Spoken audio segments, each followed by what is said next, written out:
बिस्मिल्लाहिर्रहमानिर्रहीम। दोस्तों, कैसे हैं आप? खैरियत से हैं? आपका मेज़बान मोहम्मद अहमद साजिद अज स्पैशल एक पॉडकास्ट दे नाल तुहाडी खिदमत च पेश है।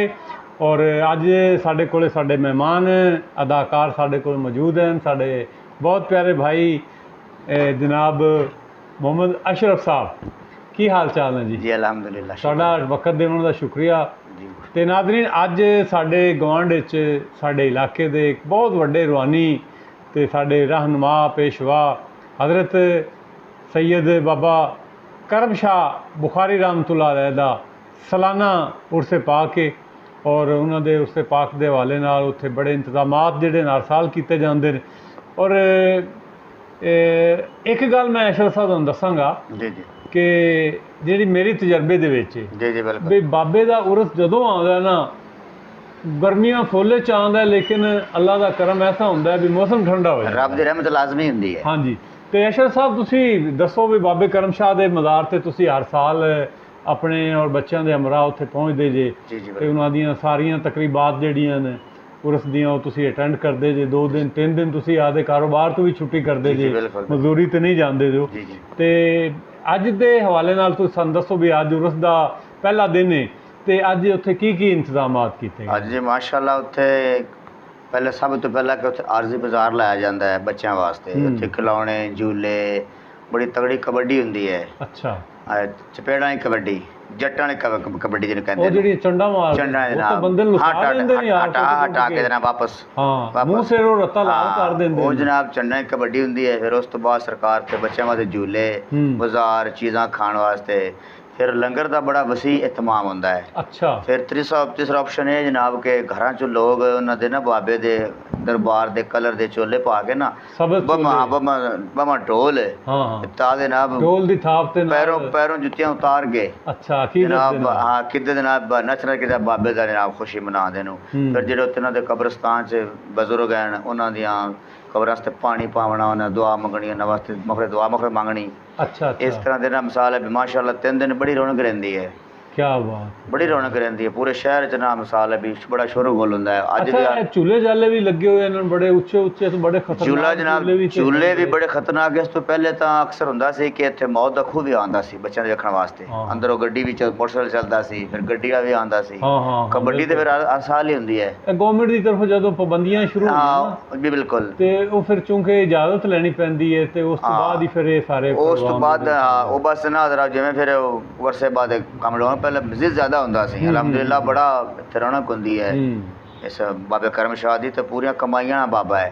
फिर दूसरा ऑप्शन है इत्थे को बाबे दे मलंग बने हुए हैं जनाब, ते ओ मलंग है नहीं। अच्छा, वो की काम पांदे यार? ओ तो गुसावी मशहूर है जनाब, ओ पींदे पांदे नो बाबे दे नाम ते टाइम गेड़ा ते बस अल्लाह दे सुपुर्द है। हां, बाबा जी सलाम, बाबा जी सलाम, सलूट मारे ते आधा टाइम गेड़ा दे। ये मतलब है भी जेड़ा अहले सुन्नत दा जेड़ा मसलक है उसनू ये बदनाम कर दे ना। जी हां, जबकि इन्हां लोगां दा मसलक नाल तल्लक कोई नहीं। इन्हां दा है भी सूटा लाया ते राह पे बाबे नगरी बैठे, हां सूटा लाया, बाबे नु बदनाम कीता ते बाबा ले बाबा सलूट। वो बाबा जेड़ा है ओने तो नहीं नानू इनवाइट कीता भी आओ मेरे उते मज़ार। बाबा बर्दाश्त करदा है चलो यार मेरे साथ थले पी रहे हैं कोई गल नहीं। हां, अल्लाह दे वली है ना। बेशक बेशक।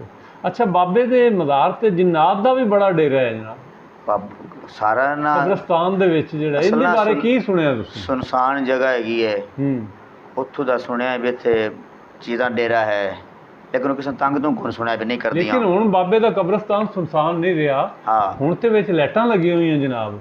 बहरहाल उन्होंने बड़ा साफ सुथरा है, सफाई का इंतजाम बिल्कुल बिल्कुल इस तरह ही है। वो अपना जवेद दरबार दा खादम है जी जी, ते उन्हें मतलब सफाई हुई सुथराई का भी ख्याल रखा हुआ है, लाइटिंग का भी है।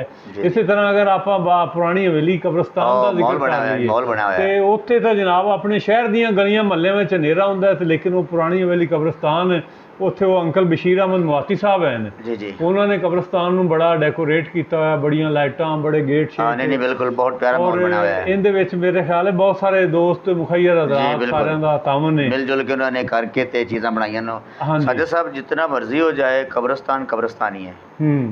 लाइटिंग लग जाए कब्रिस्तान है एक मिसाल सुनसान दुनिया है, क्या उत्थे बंदे ने खामोश होकर सोना है, उत्थे हर चीज़ डरा ला सकती है, लाइटिंग भी है, सारा कुछ है।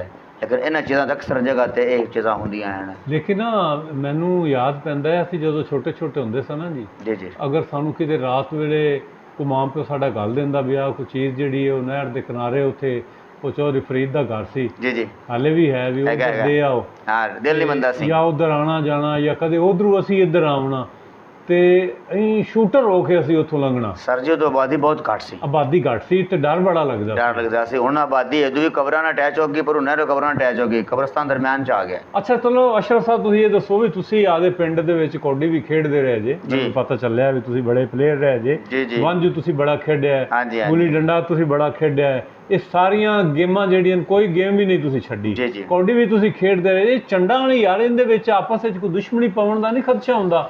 ਦੁਸ਼ਮਣੀ ਇਹ ਜਿਹੜੀ ਦੁਸ਼ਮਣੀ ਪਾਉਂਦਾ ਜਾਹਲੀਅਤ ਹੈ, ਉਹ ਇੱਕ ਸ਼ੌਕ ਹੈ ਕਿ ਤੁਹਾਨੂੰ ਆਪਣੇ ਤੇ ਮਾਣ ਹੈ, ਮੈਨੂੰ ਆਪਣੇ ਤੇ ਮਾਣ ਹੈ, ਹਾਂ ਕਿ ਆਓ ਜਨਾਬ ਆਪਾਂ ਕਬੱਡੀ ਖੇਡ ਲੈਂਦੇ ਹਾਂ। ਦੁਸ਼ਮਣੀ ਅਗਰ ਬੰਦਾ ਲੈ ਕੇ ਆ, ਦੁਸ਼ਮਣੀ ਪੈ ਵੀ ਜਾਂਦੀ ਹੈ, ਲੇਕਿਨ ਨਾ ਫਿਰ ਉਹ ਜਾਹਲੀਅਤ ਤੇ ਸ਼ਾਮਿਲ ਹੋ ਜਾਂਦੀ ਹੈ। ਦੁਸ਼ਮਣੀ ਪਾਉਣੀ ਨਹੀਂ ਚਾਹੀਦੀ।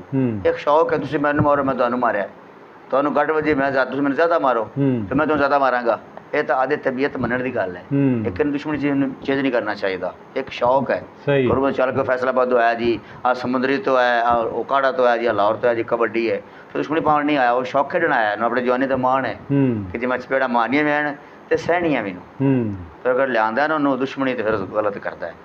ਇੱਕ ਸ਼ੌਕ ਹੈ, ਕਬੱਡੀ ਸ਼ੌਕ ਹੈ, ਬਾਂਝੂ ਸ਼ੌਕ ਹੈ, ਆਦੀ ਤਾਕਤ ਨਾਲ ਬੰਦੇ ਨੇ ਛੁੱਟ ਕੇ ਜਾਣਾ ਹੁੰਦਾ ਵਾਪਸ। ਅੱਛਾ ਅੱਜ ਦੇ ਤੁਸੀਂ ਦੱਸੋ ਵੀ ਅੱਜ ਦੇ ਖਿਲਾੜੀ ਸਾਡੇ ਇੱਥੋਂ ਸ਼ਹਿਰ ਦੇ ਨੇ ਜਾਂ ਕੋਈ ਬਾਹਰੋਂ ਪਿੰਡਾਂ ਦੇ ਇਲਾਕੇ ਦੇ ਵੀ ਕੋਈ ਲੋਕ ਆ ਰਹੇ ਨੇ ਇੱਥੇ? ਕੋਈ ਸ਼ਹਿਰ ਦੇ ਨੂੰ, ਕੋਈ ਬਾਹਰੋਂ ਵੀ ਆਉਂਦੇ ਨੂੰ, ਮਿਸਾਲ ਸ਼ਾਇਰ ਵੈਜ਼ ਵੀ ਯਾਰ ਆਪਣੀ ਮਿਸਾਲ ਮੇਰੀ ਟੀਮ ਹੈ, ਤੇਰੀ ਟੀਮ ਹੈ, ਉਹਨਾਂ ਦੇ ਮੁਕਾਬਲੇ ਹੁੰਦੇ ਨੂੰ, ਉਹਨਾਂ 'ਚ ਫਿਰ ਹਾਰ ਜਿੱਤ ਹੁੰਦੀ ਹੈ।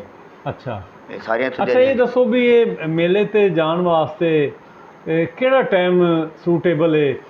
सर 4 साढ़े 4 पीछे टाइम सूटेबल है। अच्छा शाम रात तक जाओ, हाँ 8 9 10 बजे तक वापसी, ठीक है। ठंडे टाइम कुछ लोग साढ़े घरों ਦੇ ਵਿੱਚ ਬੈਠੇ ਨੇ ਬੱਚਿਆਂ ਨੂੰ ਲੈ ਕੇ ਜਾਣਾ ਚਾਹੁੰਦੇ ਲੇਕਿਨ ਉਹਨਾਂ ਨੂੰ ਸਹੀ ਟਾਈਮਿੰਗ ਦਾ ਨਹੀਂ ਪਤਾ। नहीं सर बस 4:30 4 तो बाद शुरू हो जाता है। अच्छा तकरीबन 7 8 बजे तक 9 बजे तक पूरे वापसी मतलब फैमिली ਦੇ हमरा अगर ਤੁਸੀਂ ਬੱਚਿਆਂ ਨੂੰ झूले जाले दवाने झूले जाले इजी हो के आप राती 9 10 ਵਜੇ 9 10 ਵਜੇ ਉਹ ਲੇਡੀਜ਼ ਹੁੰਦੇ ਨੇ ਸਾਥ। ਅੱਛਾ ਜਰਾ ਇਜ਼ੀ ਹੁੰਦਾ ਹੈ ਝੂਲੇ ਜਾਲਾਂ ਤੇ ਫਿਰ ਮਰਦਾਂ ਦੀ ਨਜ਼ਰ ਨਹੀਂ ਪੈਂਦੀ। ਤੇ ਫਿਰ ਸ਼ਾਮ ਟਾਈਮ ਜਦੋਂ ਕਬੱਡੀ ਹੁੰਦੀ ਹੈ ਫਿਰ ਜੋ 8 ਨੇ ਟਾਈਮ ਖੇਡਦੇ ਨੇ ਤਾਂ ਕਿ ਪਸੀਨਾ ਤਾਂ ਪੈਂਦੀਆਂ ਚੰਗੀਆਂ ਨੂੰ।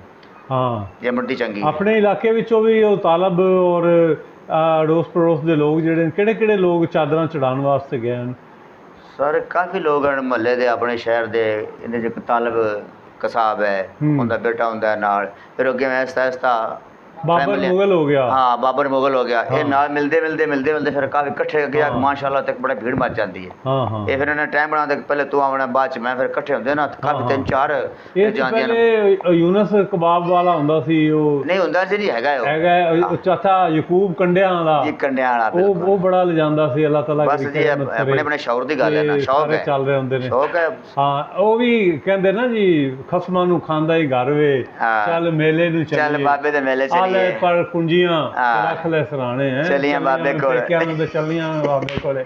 ਲੋ ਨਾਜ਼ਰੀਨ ਅੱਜ ਦੇ ਮੇਲੇ ਦੇ ਹਵਾਲੇ ਨਾਲ ਆਪਣੇ ਮੇਜ਼ਬਾਨ ਮੁਹੰਮਦ ਅਹਿਮਦ ਸਾਜਿਦ ਨੂੰ ਇਜਾਜ਼ਤ ਦਿਆ ਜੇ, ਤੇ ਅਸ਼ਰਫ ਸਾਹਿਬ ਜਿਹੜੇ ਇਹਨਾਂ ਅਸ਼ਰਫ ਸਿਆਲ ਸਾਹਿਬ ਇਹਨਾਂ ਦਾ ਵੀ ਅਸੀਂ ਸ਼ੁਕਰੀਆ ਅਦਾ ਕਰਾਂਗੇ ਕਿ ਇਹਨਾਂ ਨੇ ਸਾਨੂੰ ਟਾਈਮ ਦਿੱਤਾ, ਔਰ ਨਲੈਨ ਮੁਸਤਫਾ ਕੈਮਰਾਮੈਨ ਦਾ ਵੀ ਅਸੀਂ ਸ਼ੁਕਰੀਆ ਅਦਾ ਕਰਾਂਗੇ ਜਿਨ੍ਹਾਂ ਨੇ ਸਾਨੂੰ ਅੱਜ ਸਟੇਜ ਜਿਹੜਾ ਉਹ ਸਾਨੂੰ ਸਜਾ ਕੇ ਦਿੱਤਾ।